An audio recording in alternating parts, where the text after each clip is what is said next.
welcome back. We're here for series number 2 of today. We're going to be going into aSh versus SouL. Now, in season 1, if you'd have said these two teams were going against each other, I'd say 4-0 to SouL immediately. Now, SouL, of course, so far they're 6-0 in matches, 23 wins over 1 loss in games as well, which is just completely ridiculous. But aSh are back here in season 2. They've got a really strong roster, and I'm incredibly excited to be able to see how they're going to be doing. Let's actually have a look at the matchup, then we'll have a look at the rosters. Now, of course, SouL Gaming overall a much stronger team than aSh from season 1. SouL Gaming have won 36 of their total series overall, which is just crazy.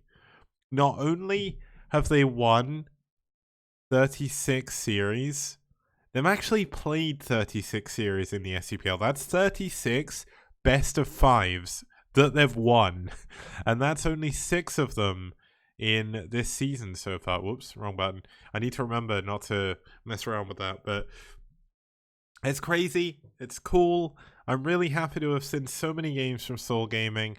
Now aSh at 0-2 head-to-head, so a little bit difficult for them coming into this, but let's have a look at the rosters. We're going to have a look at today's matchups as well. So we're going to have a ZVZ start us off between Sunshine and Tai2. We're going to have a ZVP between SouL and Bonneth. That should be a lot of fun. Then we're going to have a ZVP between Shad and Parfume. And then we're going to have a PBT between Dreamer and Scan. Now, obviously SouL have a very, very strong roster. Not only do they have very strong South Koreans, they also have very, very strong non-Korean players. And we're going to get to see another couple of them again today. So Bonneth played and won last week. He's officially achieved the role of Korean in the SouL Gaming roster because he's so good. And now it's going to be Tai2's turn to see if he can do that as we head up against aSh. Now, it is going to be ZVD to start us off, so going into the map too much in detail won't really matter too much because it's going to be over pretty quickly, most likely. But ZVZ, very, very fun on this map. Very fun on pretty much every map, to be honest. Very easy to expand to your second base here. The naturals have 2,000 minerals at them, so it means the longer the game goes on, the better it goes in ZVZ, because it makes it a little bit harder to kill your opponent super quickly, and it takes forever to mine out. So we could have a very, very long war of attrition here between Muta versus Muta. Now Sunshine, let's introduce him first. He's going to be a newer player here for aSh. It's going to be his first game I've seen of him, but he is from America, so not much to say there. STPL REV STPL REV STPL REV. Thanks, Abby, for the 3rd month sub, man. Means a lot.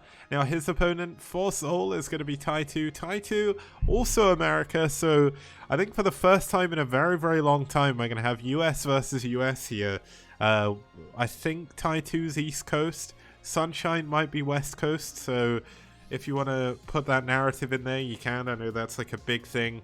Also, if they were both in California, it'd be NorCal versus SoCal and whatnot. But it's going to be cool. Tai2, one of the strongest players in the league. He has a 100% win ratio over 9 games. He's rank 8 overall, and he is an incredibly good Zerg player. He's 5-0 against Zerg as well. So can he make a 6-0 win streak happen here against Sunshine, or is Sunshine gonna put an end to Tai2's perfect run in the STPL? Let's find out as we get into game number 1 of aSh versus SouL.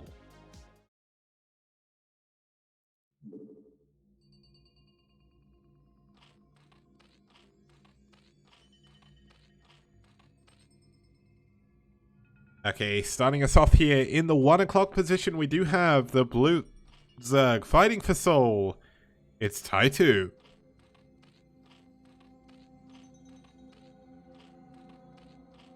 And his opponent spawning down here in the 7 o'clock position, we do have in the wonderful magenta, it's Sunshine fighting for aSh.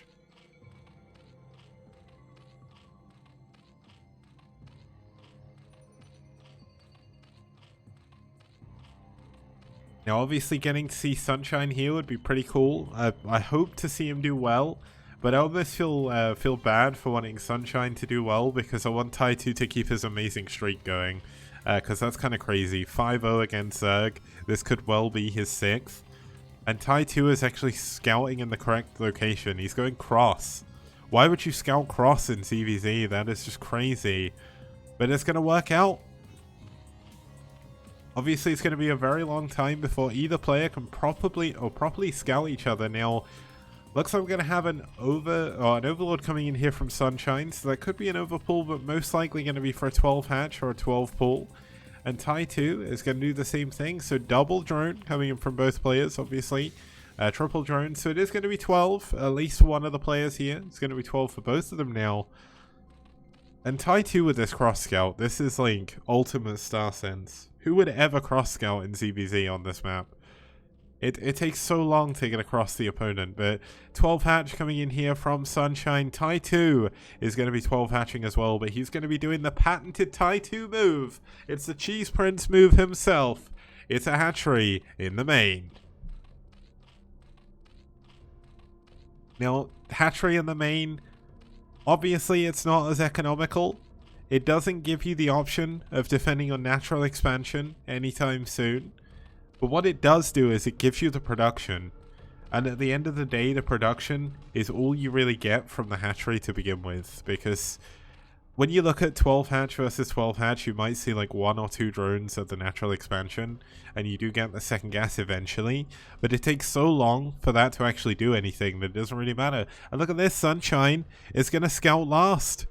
And if you scout last in CBC, you can get caught off guard very, very quickly by many, many different cheesy things your opponent could be doing. And that's Tai2's speciality. He's doing a lot better than what he used to in terms of macro. Like when I first started casting his games in 2017, it would be like, well, I actually started casting his games in 2015, I think. Like every single game of his, he'd be cheesing someone. But then he sort of evolved. He kind of gave up the mantle of Cheese Prince, played a lot of macro games, and now he's kind of got a good balance between the two. Now, Tai2, going to see the natural expansion here, going to feel pretty good about this. But Sunshine is not going to be feeling pretty good about not finding his opponent right now because he has no idea what's going on. Tai2 going to be flooding a ton of lings off of these two hatcheries, at least until the lair is done.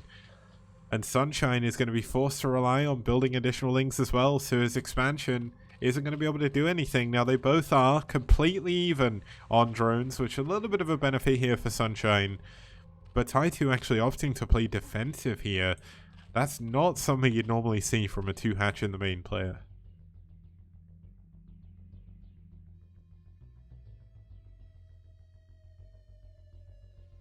Now, of course, this is our second series of today. Normally, that would be it. But, of course, it is Friday, so there's going to be 3 series. And the third series after this is going to be Naz versus IRK, which should be incredible. So if you've got people you know who do normally watch, but they're not watching right now, now is a very good time to get them in here. Obviously, we've got a lot of PvZ coming up, but they're through some very, very good players. And we also have the return of Shad. And if you don't know who Shad is a very, very old school ex-Templar of Twilight player, as well as ex-Light Clan member, so kind of crazy to have him back here. We're going to have the Spire coming in here now for Sunshine. Sunshine going to try and break up. Tai2 has actually not built that many lings. He is hiding a lot at the back here, but this is a ton of lings from Sunshine trying to make up the ramp. Is he going to be able to break through? Does he actually know what his opponent's doing? Doesn't look like he does. Sunshine's unit's getting very, very stuck at the bottom of the ramp, but he is slowly but surely managing to break through the first line of defense, with the second line coming in hot. Gonna go for a little bit of a counter here for Tai2, force some additional lings. Both of them down to 11 drones now, but obviously a massive supply lead coming in here for Tai2 as he gets a really good trade on those lings. Now we're going to see Tai2 putting on his attacking hat, getting ready to go for a counter-attack here. And we'll have to see if Sunshine can hold on. The difference is Sunshine is not going to be able to hide up the top of his ramp. He's going to have to deal with this. And there is going to be turns in this series. Yeah, Scan is going to be playing, but look at this. Sunshine getting a really good concave against Tai2's lings. and actually doing really, really well now. Tai2, of course, is one of the best players currently in North America, and to stand up this well against him so far, Sunshine is doing a very good job, but obviously the game is not done yet. Tai2 getting a better engagement every single time. The Lings starting to really favor Tai2 here, and there's going to be no Sunken in the main. Another couple of Lings are going to come in as well, and the Mutalisk are on the way. No, it's actually going to be Scourge and Mutas. One Mutalisk is not going to kill these Zerglings, and this is when not having a Sunken really hurts. GG, Sunshine taps out. Tai2 wins game number 1 in a 6-minute CVZ. Okay, that was obviously very, very well done by Tai2. It looked like Sunshine could have held on, but unfortunately Tai2 with just a little bit too many Lings. I guess that doesn't make any sense. A few too many Lings would be better. A little bit too many Lings doesn't make any logical sense. But we're going to go into game 2. You know what? We'll do it right now because we don't want to waste... Well, we're not wasting time by going to a break, but you know what I mean. We don't want to keep people waiting too much. We're going to have Bonith versus SouL, so that should be pretty sick. Let's actually introduce both of our players. Just need to give the win to Tai2 there, of course. Now, if you don't know who SouL is, if you've heard of Eriador, Eriador is SouL's ex-clanmate. SouL, another one of the Templar of Twilight members. Let's actually introduce him now. He is from Spain, not played too many games so far, has won half of them, so not really too much to say there. He had a really close game against Marwin though, so he's nearly 100% win rate, but his opponent going to be from Poland, of course. It's going to be the one, the only Bonith himself. Now, Bonith is only actually ranked 13 in the STPL. He is slowly climbing back up the ranks even, after a 6-win streak. But he was down quite a bit. He's only 5 for 5 against Zerg here. So this is a matchup that SouL can possibly win. Obviously, Bonith definitely on a crazy tear at the moment, winning the Corrupted Cup. But he can struggle a little bit in PvZ. So let's see how he's going to do as we get into our second map here. It is going to be Blitz X. Now, Blitz X is a very, very fun map in PvZ. We've not seen too many of them, but Protoss are 2-0 over Zerg. Very, very quick rush distances at the beginning of the game. And we'll have to see how this is going to play out as we get into game number 2. It's SouL versus Bonith here on Blitz X.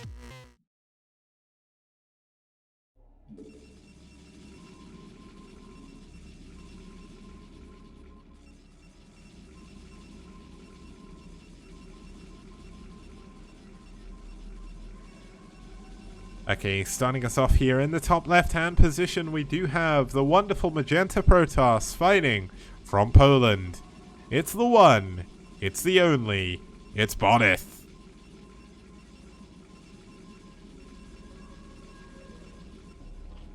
And his opponent spawning up here in the top right-hand position from Spain, fighting for aSh. It's SouL.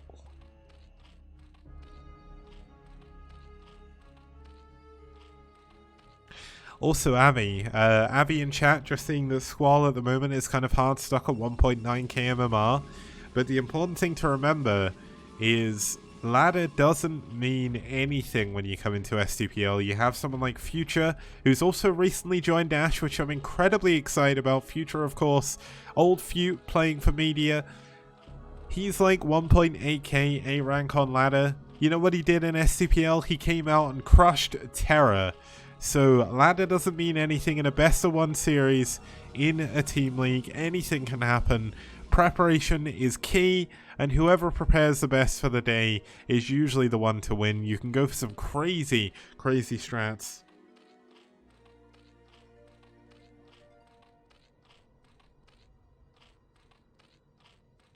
And it's amazing. That's why I love team leagues. Also, TT1 saying that was a very passionate speech. I try. Trouble is, I kind of get too involved into it, and I was like, do I carry this on? But yeah, team leagues, certainly a beast of their own. Some of the players that do really well in solo leagues, someone like True Touch, he comes into a team league, he doesn't do that great. And now, he stopped playing team leagues altogether, focusing entirely, for a little bit anyway, on his solo career, because he is going to stop playing Brood War for a while. So he did win the last BSL, spoilers, but he's giving up on team leagues. He's kind of giving up on Brood War for a bit. I don't really know the reason why. I'm not sure if he said. I can't remember the interview, but it's going to be a shame, especially for Net Wars, to lose True Touch, but that's just how it goes. They obviously lost Bonneth as well. He's moved over to SouL. Now, SQUAL going for... You know what? I'm not even guess what that building was. I was too busy doing my impassioned speech. Look at Bonneth. Oh my god. Bonneth gets a drone. Bonneth's probes, man. Reincarnation of Kingdom. If only Kingdom was born in Poland, not South Korea, that would be Bonneth. Double gateway here coming in from Bonneth as well. This is one of the things that got brought up in the BSL finals. Essentially, Bonneth has just started 2-gating everyone, and the thing is, going 2-gate all the time, you would think it'd be bad, but when you're so good at executing it, why wouldn't you just do it? It's super aggressive. You can win the games really, really easily, and I mean, it doesn't really matter too much, does it? Like, if you're going to end the game, you may as well end it quickly. And if you're not going to end the game, you're not going to be too far behind anyway, because you would have done a really nice trade. Now, can SQUAL hold on to this? This is a very old school build, is 2-gate. And SQUAL is a very old school player. So if anyone can defend against this, if anyone knows how to defend against this, it'll be someone like SQUAL here.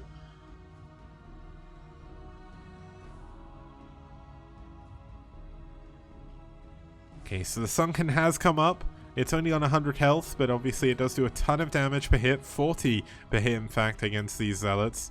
Now, SQUAL is just doing a good job zoning out the Zealots here. And obviously, if he can zone it out long enough, Bonneth is going to be stuck on one base. So, Bonneth looks to be going into a Robo. No, Stargate, actually. 1-gate Stargate here. Now, one base Stargate. He could go 1-base Corsair Reaver. I doubt he's going to go Scouts, but I have seen Bonneth do that before. And 1-base Corsair Reaver isn't necessarily terrible. You can also go Corsair DT on 1-base, but I mean, Bonneth is definitely more a Reaver player.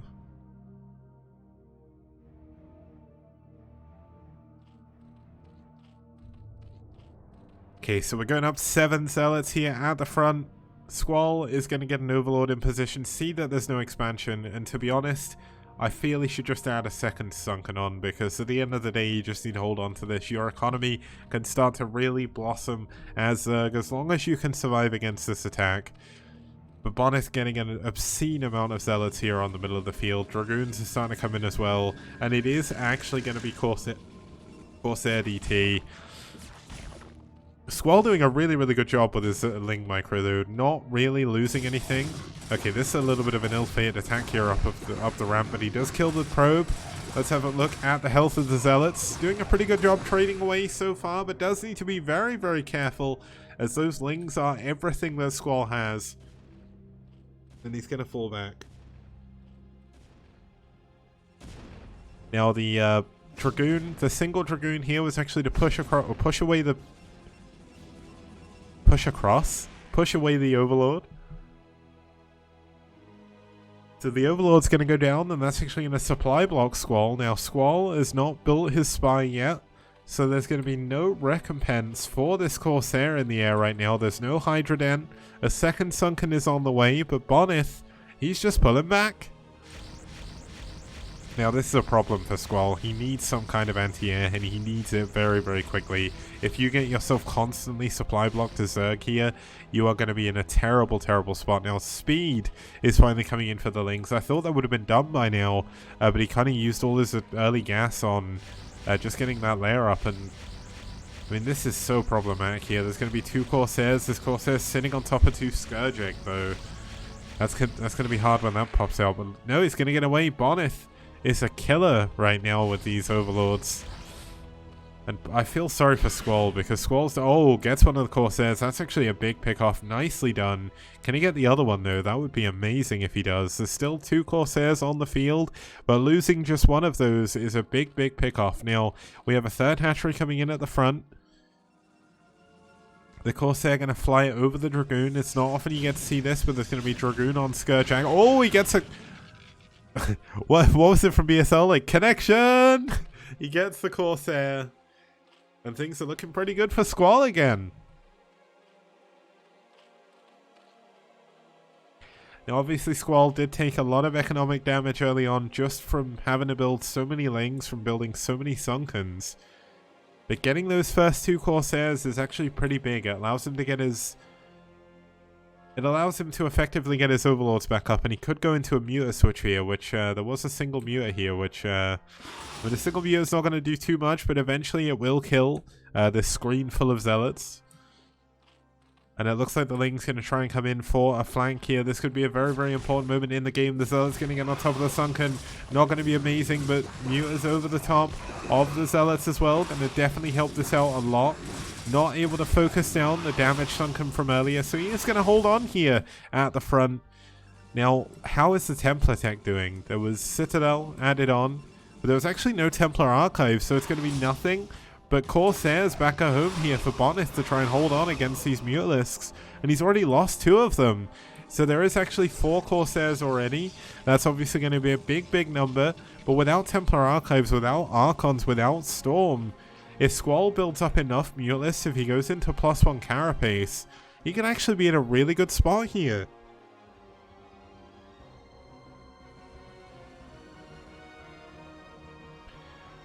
Okay, SQUAL... Gonna go into a third base here, knowing that Bonith can't really push across the map anymore. He's gonna go in, kind of check what Bonith has. Probably should pull back when he finds these Corsairs, but the trouble is, oh my god, he's taking so much damage. Oh, Corsairs is so good if you get the moving shot on them. But look at this connection on the Scourge, but look at... Bonith is so good with Corsairs, man. Somebody stop this man. He's killing all of SQUAL's Mutalisks here, and there's absolutely nothing SQUAL can do about it. Oh my goodness.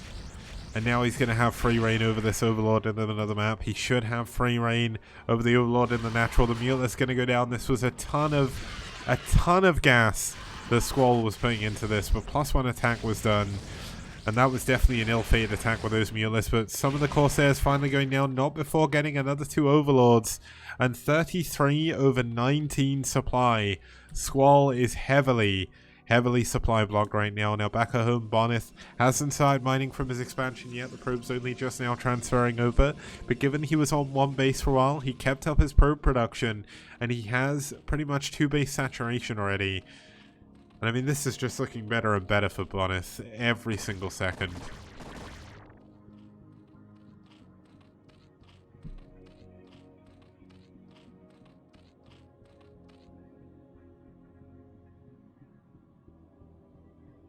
Now, one thing about Bonith is at the moment, Rustbrain just recently announced there's another impossible challenge. I can't remember, but I think it's like $1,000 if you get to 2700 MMR first. So I believe Bonith is giving his all to try and get that dough. He wants to make that bread, and if there's one non-Korean player that can do it, it's definitely him. I guess TT1 might be able to do it if he matches up with Mr. Plow 50 games in a row, but obviously that's a little bit harder. And I kind of want to check the Corsair kill counts. 5 kills, 3 kills, another 3 kills. My goodness, man. Bonith, these Corsairs have been absolutely murdering everything. No Overlords left unturned here. And SQUAL just barely managed to survive not being supply blocked again. But the longer he finds himself defending his bases, he's not putting any pressure on. Oh my god, Bonith's going to get another Overlord. No, SQUAL doing a pretty good job with these Hydras, pushing it away, but oh, the Scourge popping out in the worst position. And now the Overlords, there's 4 of them right next to each other. Another 2 go down, another 3, another 4, another 5. He gets another 5 Overlords. And SQUAL is once again heavily supply blocked. And is this oh, a DT in the 3rd base. Luckily enough, there was no drones here just yet. But he's going to be able to kill down this hatchery. There's no way an Overlord can get down. He's got speed. Oh, it looks like he's going to be able to save it. Oh, the Corsairs are going to let the DT die. Unfortunately, Private DT is going to go down behind enemy lines without killing the hatchery.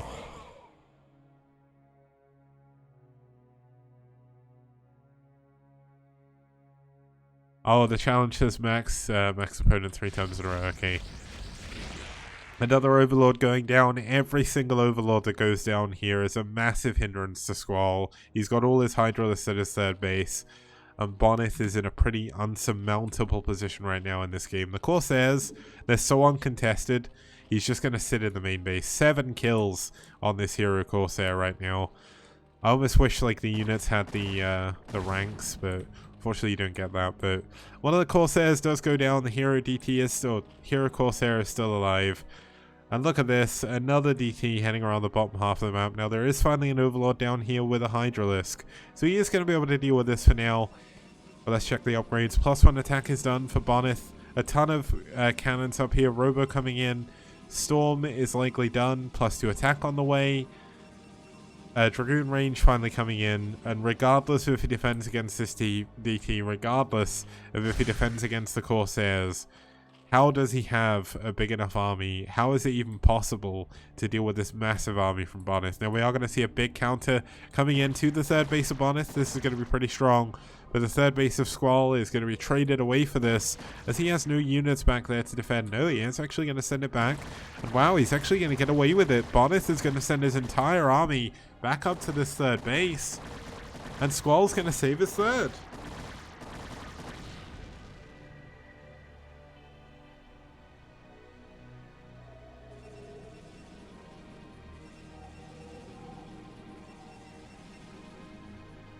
Okay, so finally we're starting to see some, well, we actually see Bonneth getting supply blocked for the first time in this series, losing a single pylon. Also, Abby, I like that copy pasta. When will TT1 rejoin the STPL? That's a very important question. North America needs him.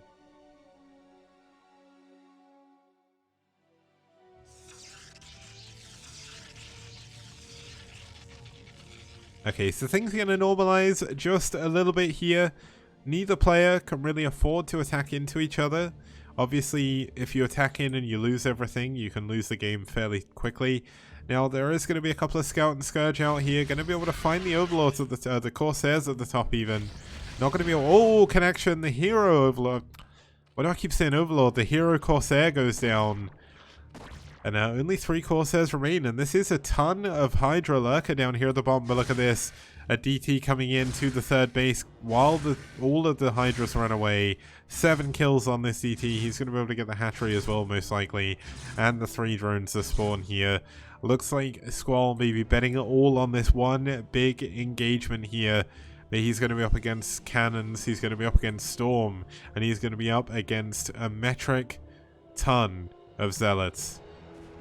DT gets away with his life. SouL once again saves the hatchery, but does need to start mining from it soon.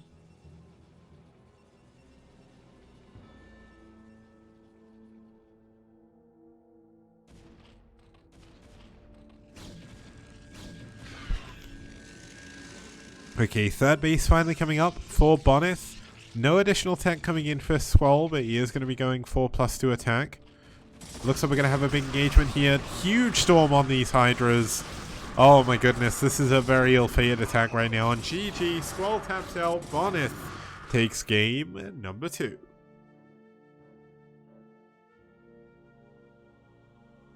Yeah, that was unfortunately one of those games for SouL where things were looking pretty well, or pretty good for him at the beginning. But he didn't necessarily do the best job against the 2-gate. He didn't die to it, but where he spent so much on defense and didn't manage to kill all the Zealots there, it just gave Bonneth a kind of advantage that he just kept hold of the whole game. And it's one of the reasons why he is one of the best players outside of Korea. Now, we're going to be heading into another PvZ after this short break. It's going to be Perfume versus Shad, and it's going to be on Multiverse, so don't miss it, guys. See you guys in a few minutes.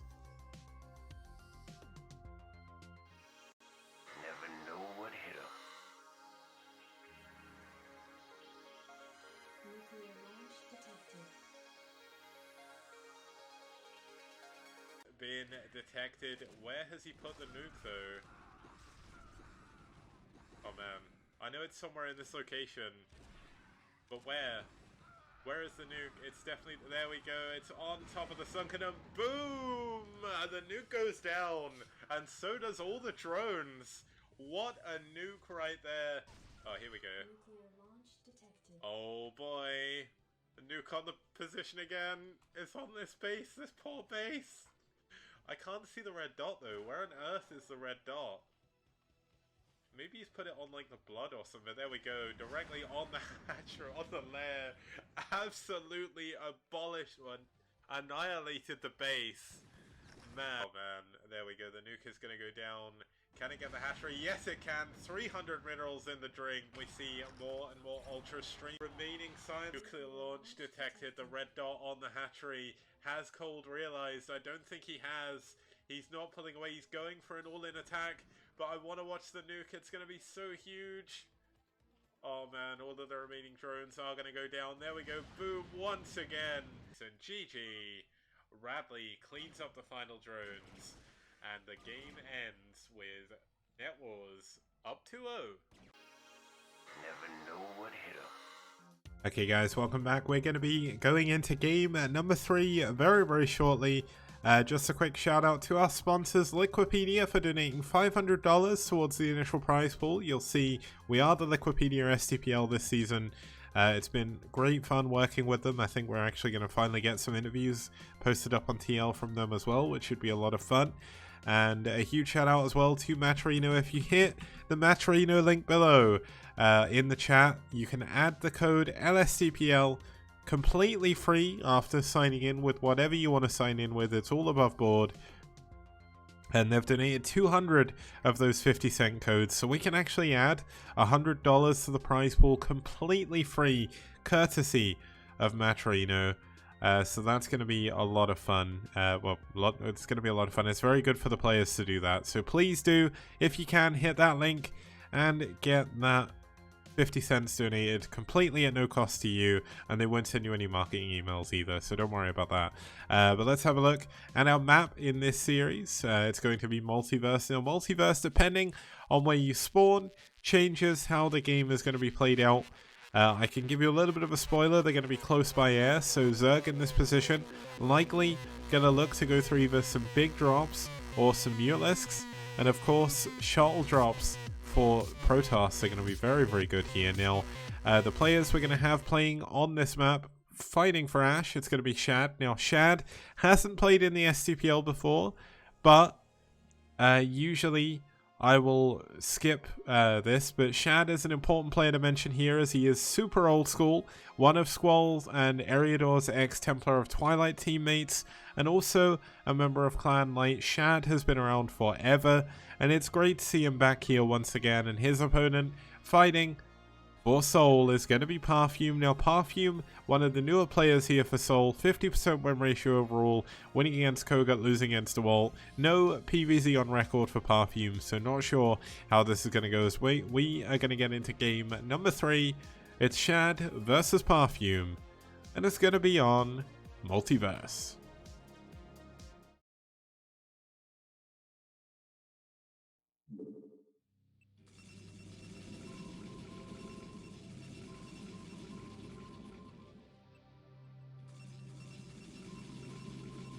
Okay, starting us off here in the bottom left-hand 8 o'clock position, we do have the Silver Protoss fighting for SouL.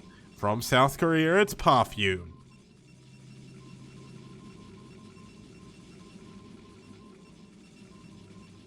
And his opponent spawning down here in the 7 o'clock location, fighting for aSh.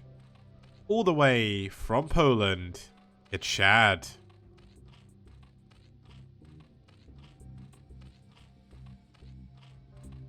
Oh, good to see old Futes in chat. Also, I see people are saying about Perfume's username now. Of course, Perfume is Korean. It's not an English word spelled correctly, but I think Perfume's a cool username. I mean, we've got TT1 in chat. We've got someone called Kicks Casting. We've got someone called Avilov. Like, really? I mean, the only person with a cool username right now here is Future, so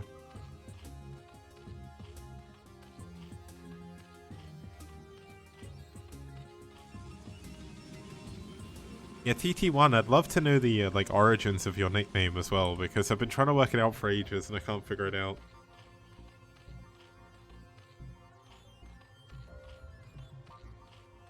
Wait, Future, were you on Light as well?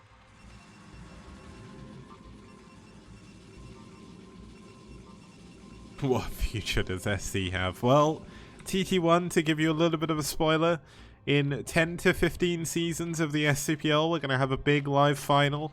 For STPL, it's going to be in a big stadium. It'll be filled with thousands of people, and it's going to be amazing. So watch out. I'm coming.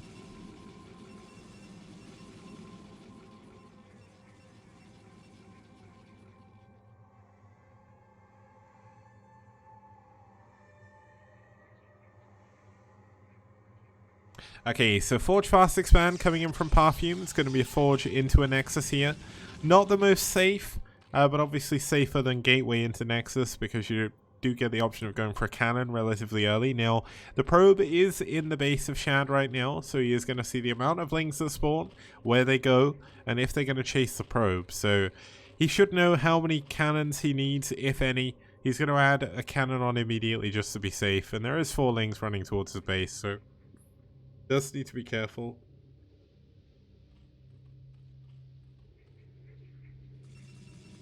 Now, of course, Shad does have an Overlord in the main, but in PvZ, that's... Oh my god, is Shad going to get on top of the cannon before it finishes? Oh, if he gets on top of this cannon... Oh my goodness, this could actually just be game over.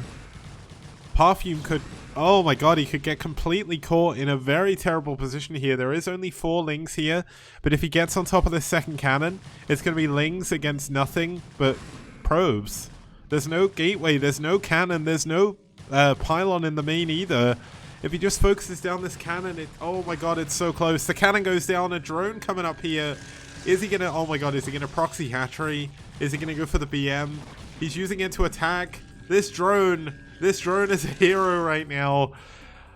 If he gets on top of this cannon again, it's 100% game over. Perfume with a very terrible economy right now. Most of his probes aren't mining. Shad with great micro there, picking off yet another probe. Yeah, the cannon's going to finish, but at what end? Okay, this drone, he's done enough. He's going to go back home. Another probe going down. Keeping this, the work account 14-14. Third hatchery coming in back here for Shad, and Shad has done an incredible amount of damage.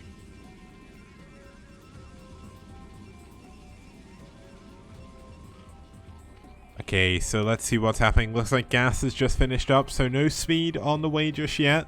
There is going to be a 4th hatchery, though, at the front. A single probe is going to come down here and try and scout, and that is yet another probe that's not going to be mining here.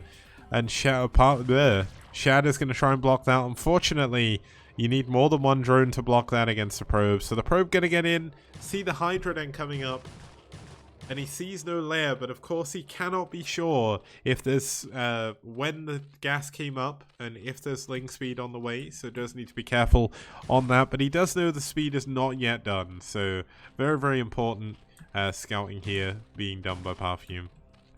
Oh my god, this probe's on 1 health. Somebody kill it. Drone, turn around. It's time to do your business. Is he out of critical damage range now? I think he takes 2 hits to kill now, right? Yeah. Takes more than 2 hits. Pretty good job keeping that probe alive. Now, third hatchery is done. Back in Perfume's base, we do finally have a couple of pylons coming up in the main, allowing to build some buildings back there.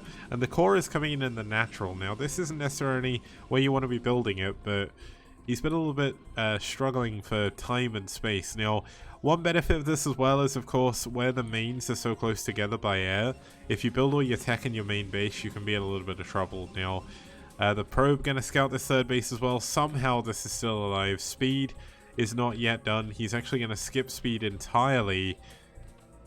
He's not going for a lair, is he? Just... Yeah, he's throwing every single bit of gas into Hydra upgrades, into Hydras. He's going for a big Hydra bust here. Now, Perfume, he sniffed this out. He's adding on another cannon. He should add on another couple as well. Here we go. 3rd cannon on the way. And he's going to possibly be able to defend against this, but it is not an all-in. Shad is going for a lair behind this. And now the speed is done on the Hydras and no speed is done on the Lings. Obviously that's going to tip Perfume off. That he does need to be a little bit more defensive. 4th cannon on the way now. Now, how many drones do we actually have? We have 8 in the main.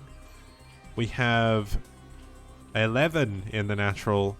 And we have 1 at the third. So around about 973, but unfortunately they're not in the right bases. But still, you can opt to go for a 4th and 5th hatchery here, which is exactly what it looks like he's going to do. And he's going to play back row here. Now the Hydras do jump on to the first cannon. Do need to be careful. He has done a ton of damage, but doesn't want to lose all of his units, because Perfume can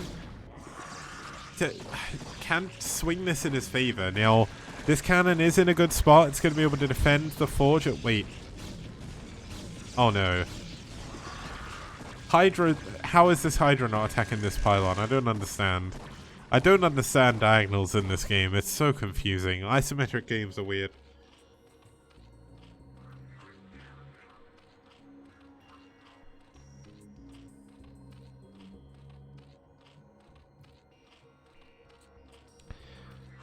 Okay, so what else is going on here? Of course, they're finally pushing this Overlord away from the front. The Hydras have been pushed back, but Shad's economy is getting to ridiculous levels now, up to 36 drones. Creep colony coming up down here as well. And Youthing, I hate to explain this now, but essentially, if you're wondering where SouL's gone, he assimilated with me. We fused. You know how like Cammy fused with Piccolo? It's kind of like that. I've got SouL in my head, give me the extra casting knowledge, and that's why no one's seen SouL in nearly 2 years, so a little bit unfortunate that SouL's gone, but with at least, maybe it's like the rule of 2, right? We had Cadenzi, me, and SouL for a little bit, then Cadenzi stopped casting, then Cadenzi casted a little bit more, and then SouL disappeared. It's the rule of 2, the Sith one. You can't have more than 2 English casters for any one esport at any one time, because it wouldn't be fair.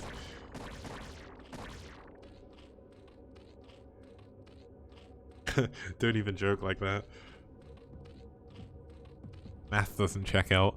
Did I just mess up math on stream again?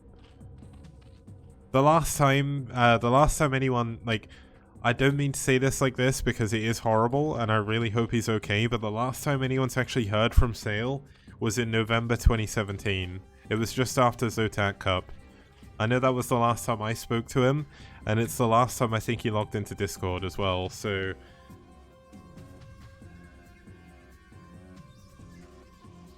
hopefully SouL is okay somewhere, but I've got no way of contacting him. Now we are going to have a DT being dropped into the main. Is Shad going to be ready for this? We've seen so many PBZs lost on the basis of losing all the drones in the main.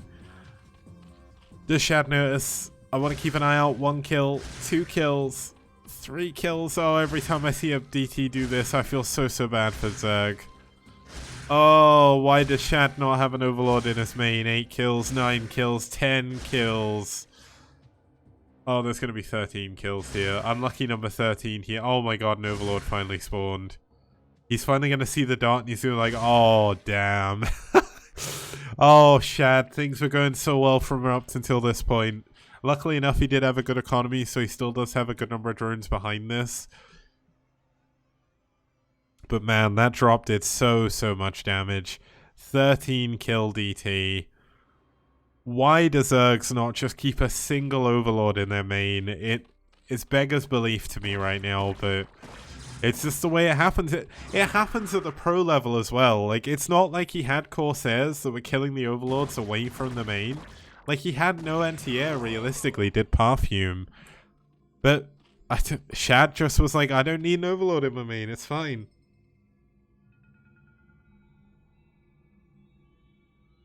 So difficult. But that was definitely, as explained, a very brutal situation. Now, Shad has a ton of hatcheries, so he's got a ton of lava, and he has just rebuilt every single drone he lost, with an additional 2 as well. So, obviously that is a little bit of a lack of mining time. We have a big Muta switch coming in from Shad, and oh my god, he's going to get the... Oh, if he gets the shot, there's 4 Zealots in it. Oh my god, he gets 2 Zealots as well. Massive pick off. Now the Corsairs don't have +1 attack, but Shad, much like Squall, taking a ton of damage on his Mutilus here, so does need to be very careful. Now, +1 armor is not coming in, +1 ground armor is though, and Shad really should start looking at taking a 4th base now, because Perfume is going to be unable to push across the map for quite a while here. And even blocking the middle of the map, I think, would be just a fantastic choice. Killing those assimilators would be amazing. Yeah, it's ground carapace. Okay. Oh, I see what you mean. I thought you were joking over the fact I said armor. But I guess it's still armor regardless. Abby saying Shad is stuck in 2006. But, I mean, carapace pretty good. So we'll have to see how that goes. We've got a spore colony coming up in the main that's going to help with at least some of these Corsairs. The Overlord getting taken down in the bottom left. Now Shad going up to the top left as well. To see if he can get that base up there, but doesn't find it just yet.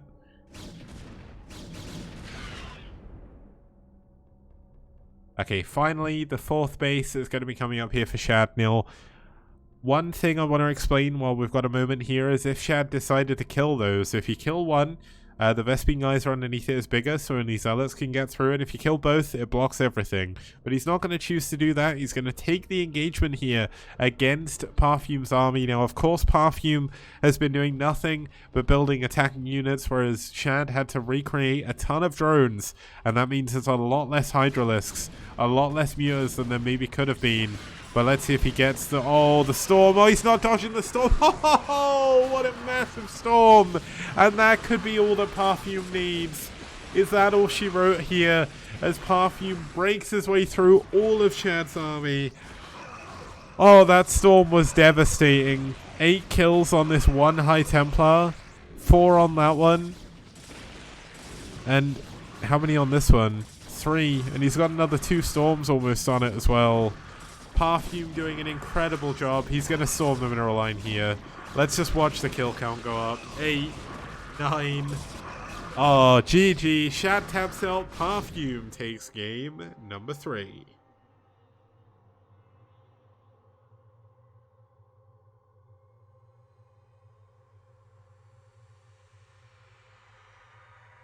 And without a doubt, all of that comes down to that single DT dropping into the main, forcing Shad to rebuild like 20 drones.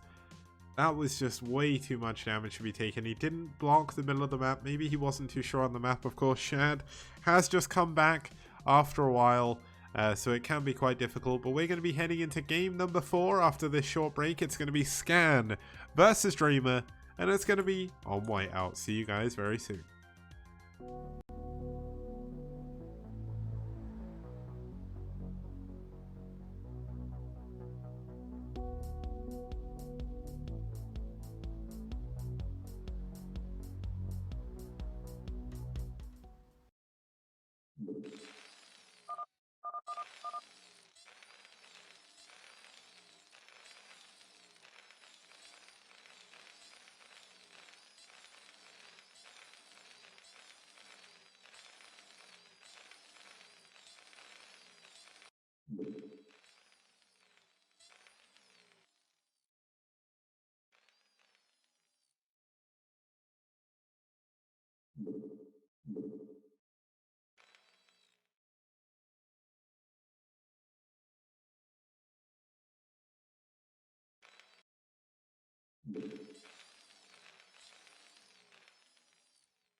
Yep, that's me. You're probably wondering how I ended up in this situation.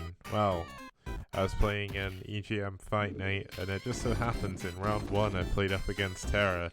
I've always said that I have bad micro, but this was on another level. StarCraft released 20 years... Ah!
Okay, the highlight's not over, but I think it's fairly obvious where that one was going. We're going to be heading into game number 4 between SouL and aSh here. Let's have a look at our next couple of players. I noticed we lost a couple of people during that break, but they're lost because we're going to be heading into an amazing PvT here between Dreamer from aSh, a Russian player, of course, doing pretty well in the STPL since joining aSh, doing pretty well when they were one of the co-captains on MSJ as well, but aSh, of course, a strong player. Dreamer, of course, a strong player. Dreamer actually pointed out there was something wrong with my overlay, and I've just realized I haven't fixed it yet, so I'll do that after this cast. And Lando was saying me replaying that clip of me losing to Terror is repenting for the sins I made in the game. Okay, well, 2 for 2 over Terran is Dreamer, so gonna be cool to see him here. He's gonna be up against one of the strongest Terrans though in the STPL, currently on a 6-win streak, 12 for 3 against Protoss. It is Scan, 28 wins overall, rank 2 overall in the STPL, and he has been around since week 1 of season 1. It's been over nearly 2 years now, and Scan has not missed a game he's been set to play in. An amazingly dedicated player. It's great to see him, and they're going to be playing a PvT here on Whiteout. Now, I'll just skip the map introduction, as we all know this map by now. Starting us off here in the top right hand position in the blue, fighting for SouL from South Korea, it's Scan.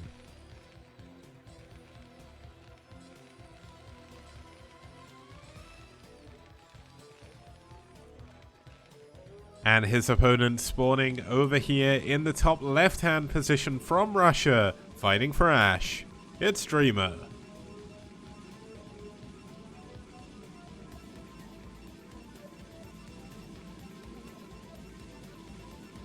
Okay, now Scan has one of the best Terran versus Protoss in the entire league, so it's going to be difficult here for Dreamer. His highest streak against Protoss was only 5. He has been shown to bleed, so it's not the end of the line here for Dreamer. It's not guaranteed win for Scan either. And when you look at the average game duration, Scan doesn't win super quickly. He actually wins around 13 minutes, so... And Dreamer actually usually wins or loses around 12 minutes as well, so kind of cool to see. Hopefully we'll have a little bit of a longer game here. Macro PvT is some of my favorite matchup, or it's one of my favorite matchups in the entire game. So it's always fun to kind of discuss what's going on. Now Dreamer, gonna go for a very standard build here most likely. A lot of people see a player like Scan and they think I need to cheese him to win. No, you don't. You can win a straight up game. It's difficult, but it can be done. Obviously, in a best of 1 situation in a team league, sometimes it's better to prepare something a little bit cheeky, go for a little bit risky as well. But when you play risky, you actually give Scan a bit of an advantage, because one of the benefits Scan has is years and years of experience. He's played against so many really good players that he knows the timings of everything. He knows when he needs to defend against certain things. He knows what he's scouting for. So it's really hard to get one over on someone as good as Scan when it comes to cheesing.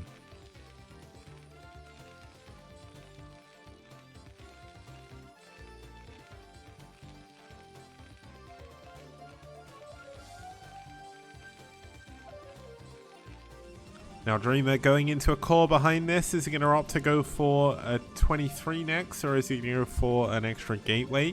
That's obviously going to explain quite a lot about how he plans to play the series. Now Scan isn't going to wall in, so maybe with some crazy aggression, Dreamer can push up the ramp.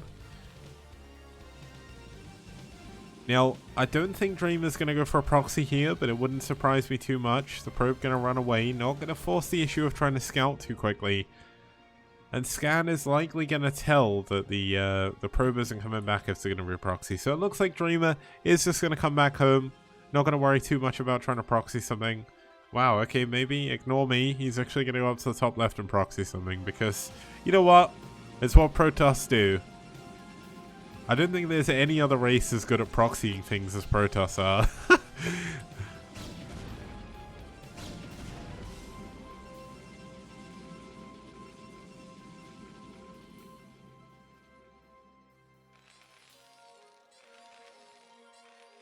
Okay, machine shop coming up on Scan's factory. He's likely going to go into into mines here, go for an FD push, or possibly just expand off the back of mines. Now, we are going to see a 24 next, a 25 next coming in here for Dreamer. So Dreamer is going to play this super standard. That pylon was kind of a fake. Obviously, it does force Scan to scout around a bit. Makes him worry because he's not actually really seen too much. He didn't see a third pylon, and he's not seen any tech. So he's got to assume there's a proxy somewhere. But look at this, Scan isn't fooled easily. He's just going to go in, he's going to see the Nexus, and he's going to feel pretty good about that. Now Dreamer going to push forward, see there's a bunker, see there's 3 Marines, but the important thing is, he's not going to see the Nexus, the command center, or the lack thereof command center, as Scan is going in for a 1 base drop.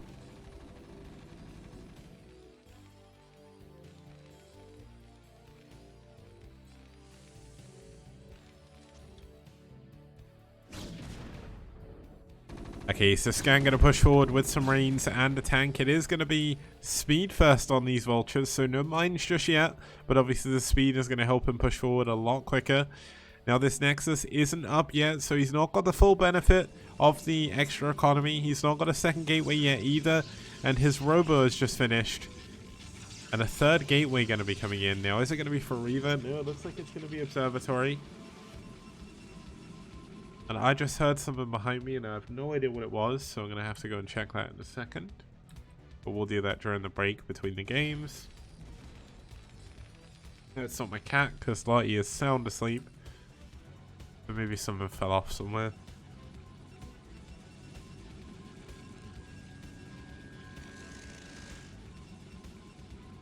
Okay, Vultures with speed obviously going to be doing a ton of damage if they can get into the main here. And this dropship is going to allow them to. So this drop, oh my god, Dreamer with the perfect skill on that probe. Immediately the Dragoons are pulled back, but Scan is going to do so much damage here. 1 probe, 2 probes, can he get any more? 3 probes have gone down now. The Dragoons are in a position to block, but doesn't get a full block on the ramp for some reason. So Scan going to get another probe. No, he does. So he gets 4 probes now, 5 probes, 6 probes, 7 probes, 8 probes. Scan is doing so much damage with just... Oh, that was close. Scan is doing so much damage with just Vultures here. Unfortunately, not blocking his ramp really hurt. Oh, no, the mines! Oh... Only losing a single Dragoon, but taking a ton of damage on the other one. And this is just round 1. Round 2 is coming on in. And oh no, all the probes are transferring near the mines. I hate when I see this. I've got to keep an eye on the bottom left-hand base right now. Another probe going down, another couple of probes. Oh my god, that Dragoon. Oh no. Oh no, that Dragoon is in such a bad position right now. Where's the Observer? Oh my god, if he moves that Dragoon in the wrong location, if he moves backwards. Oh, I'm not looking forward to this. I keep looking back because I don't know what's going to happen to it. Oh my goodness, it's so horrible. The tension is killing me right now. But Scan getting another couple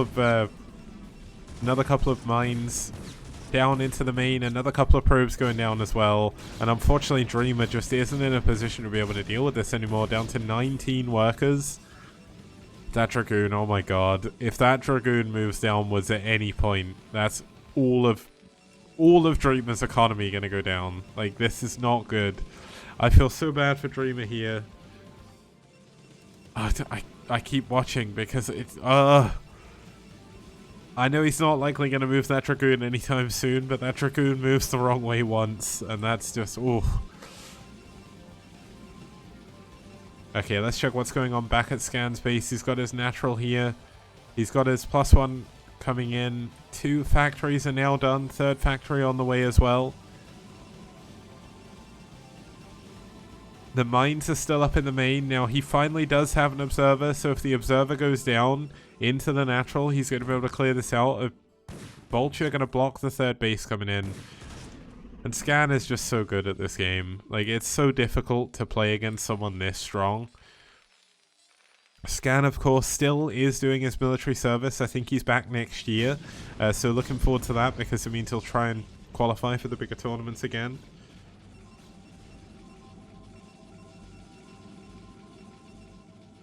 Now we've got, oh my goodness, a dropship coming into the natural.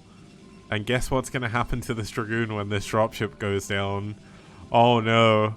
Oh, this dropship. Oh, I don't want to miss this. This is going to be such a massive deal. He's built a pylon next to the mine. Oh no, that's even going to make it worse. Oh, the Dragoon. Okay, so he gets some of the probes. Oh, the Dragoon moved up. Oh, it's moving down. Oh, okay. Ooh, it moved down a little bit too late. Okay, so the tanks are going to go down here. No, he's not finishing off one of the tanks. Okay, he gets one of the tanks, but picks... Oh, no, he doesn't pick it up. The dropship's going to go down. Okay. A little bit unfortunate there. The mine is still alive. It's under the pylon. You can't even click it properly anymore. That's going to be so hard to attack into it. What the heck?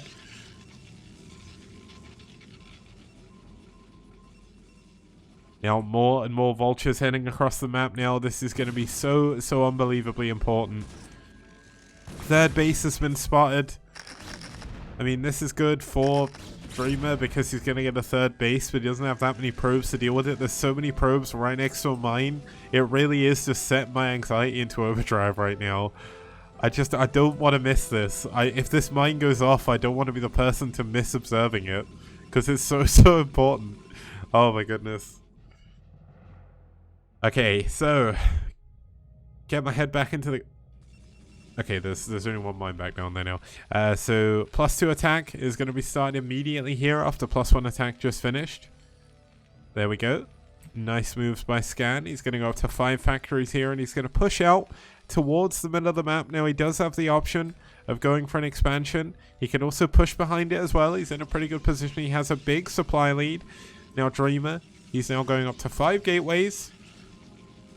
No additional tech though, so that's obviously not great for him, but losing the dropship is kind of annoying for Scan. Now, Dreamer's going to see that a command center's on the way over to the third base, so let's see if he's able to do any form of aggression. Now, Dreamer has, I think I've counted 5 observers already, so that's a ton of units from his robo.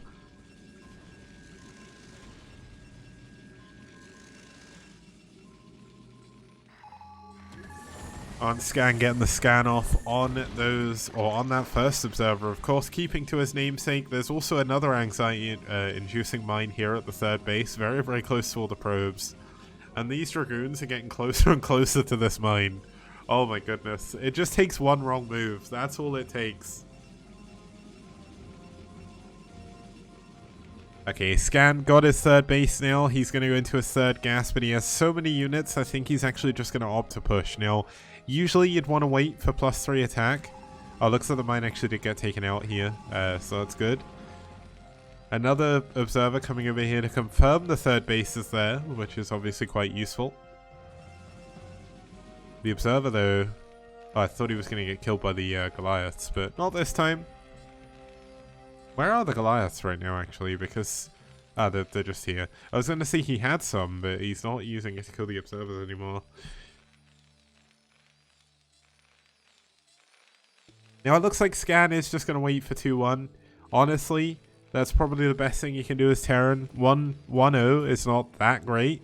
You do obviously have a big advantage, but if you push incorrectly... No, he's actually just going to go, okay. I think he was waiting for a couple of control groups as vultures. That's obviously going to nullify the zealots. Now, there is a shuttle here, but there's no... Oh, okay, here we go. The tanks are sieging up. The Goliaths targeting down the shuttle immediately. Now, the tanks are going to be fighting in this forest, but obviously things are looking better here for Scan, as he does get the scan down, so he does a ton of damage here to Dreamer's army. Obviously, if you don't know how this map works, this forest, these gray tiles here, they are vision blockers, so they reduce the range of units, sight range for I think 1 or 2.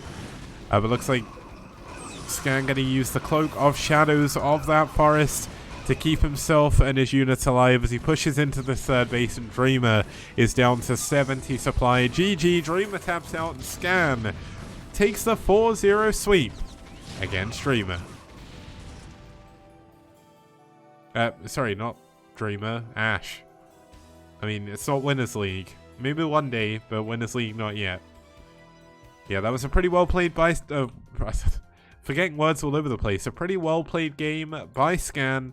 Dreamer did a pretty good job as well, but unfortunately, he was just far too far behind after taking so much damage from the Vultures. Let's actually quickly throw it on over. Of course, we do know it is a 4-0 sweep, but it's always worth checking the results screen just to kind of round out the series as well. So let's have a look here. Where are we? Here we go. Okay, so 4-0 win here for SouL Gaming. SouL sending out Taitu first, getting a win over Sunshine. Bonneth getting a win over Squall. Perfume getting a win over Shad and Scan. Getting a win over Dreamer.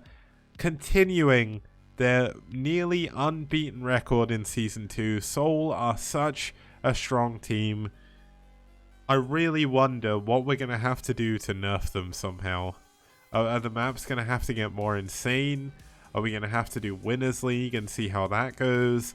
I don't know, but SouL are cruising their way through to a first place finish in the group stage as things go at the moment. And it's going to, I mean, it's looking pretty good for aSh still. Obviously, aSh, unfortunately, didn't get the win here, but they're still doing pretty well in this season, and they still can qualify in the top 8 positions. So we'll be back with game or series number 3. It's going to be IRK versus Naz, and it's coming up after this break. See you guys very soon.